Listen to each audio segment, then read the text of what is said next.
जय गुरु जी। शिव पुराण कथा का दूसरा अध्याय, देवराज को शिवलोक की प्राप्ति, चंचुला का संसार से वैराग्य। श्री शौनक जी ने कहा, आप धन्य हैं सूत जी, आप परमात्म तत्व के ज्ञाता हैं। आप हम पर कृपा करके हमें ये अद्भुत और दिव्य कथा सुनाई है। भूतल पर इस कथा के समान कल्याण का कोई और साधन नहीं है। आपकी कृपा से ये बात हमने समझ ली है। सूत जी, इस कथा के द्वारा कौन से पापी शुद्ध होते हैं, उन्हें कृपा पूर्वक बताकर इस जगत को कृतार्थ कीजिए।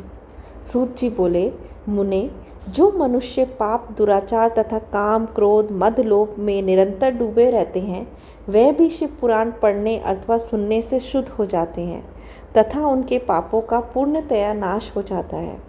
इस विषय में मैं तुम्हें एक कथा सुनाता हूँ। देवराज ब्राह्मण की कथा। बहुत पहले की बात है। किरातों के नगर में देवराज नाम का एक ब्राह्मण रहता था। वह ज्ञान में दुर्बल, गरीब, रस बेचने वाला तथा वैदिक धर्म से विमुख था। वह स्नान संध्या नहीं करता था तथा उसमें वैश्यवृत्ति बढ़ती ही जा रही थी। वह भक्तों को ठगता था। उसने अनेक मनुष्य को मारकर उनका सब धन हड़प लिया था। उस पापी ने थोड़ा सा भी धन धर्म के नाम पर नहीं लगाया था। वह वैश्यगामी तथा आचार भ्रष्ट था।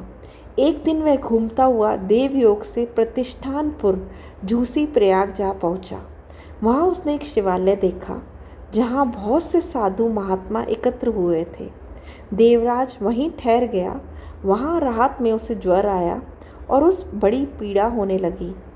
वहीं पर एक ब्राह्मण देवता शिव पुराण की कथा सुना रहे थे।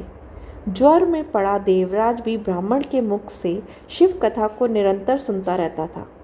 एक मास बाद देवराज ज्वर से पीड़ित अवस्था में चल बसा। यमराज के दूत उसे बांधकर यमपुरी ले गए। तभी वहाँ शिवलोक से भगवान शिव के पार्षद गण आ गए। वे कपूर के समान उज्ज्वल थे। उनके हाथ में त्रिशूल, संपूर्ण शरीर पर भस्म और गले में रुद्राक्ष की माला उनके शरीर की शोभा बढ़ा रही थी। उन्होंने यमराज के दूतों को मार पीट कर देवराज के यमदूतों के चुंगल से छुड़ा लिया और वह उसे अपने अद्भुत विमान में बैठाकर जब कैलाश पर्वत पर ले जाने लगे तो यमपुरी में कोलाहल मच गया, जिसे सुनकर यमराज अपने भवन से बाहर आ गए। साक्षात रुद्रों के समान प्रतीत होने वाले इन दूतों का धर्मराज ने विधि पूर्वक पूजन कर ज्ञान दृष्टि से सारा मामला जान लिया। उन्होंने भय के कारण भगवान शिव के दूतों से कोई बात नहीं पूछी। तत्पश्चात शिवदूत देवराज को लेकर कैलाश चले गए और वहां पहुंचकर उन्होंने ब्राह्मण को करुणा अवतार भगवान शिव के हाथों में सौंप दिया।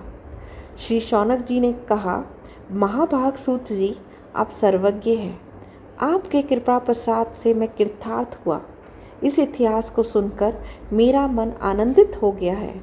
अतः भगवान शिव में प्रेम बढ़ाने वाली दूसरी कथा भी कही है। दूसरा अध्याय समाप्त। जय गुरु जी।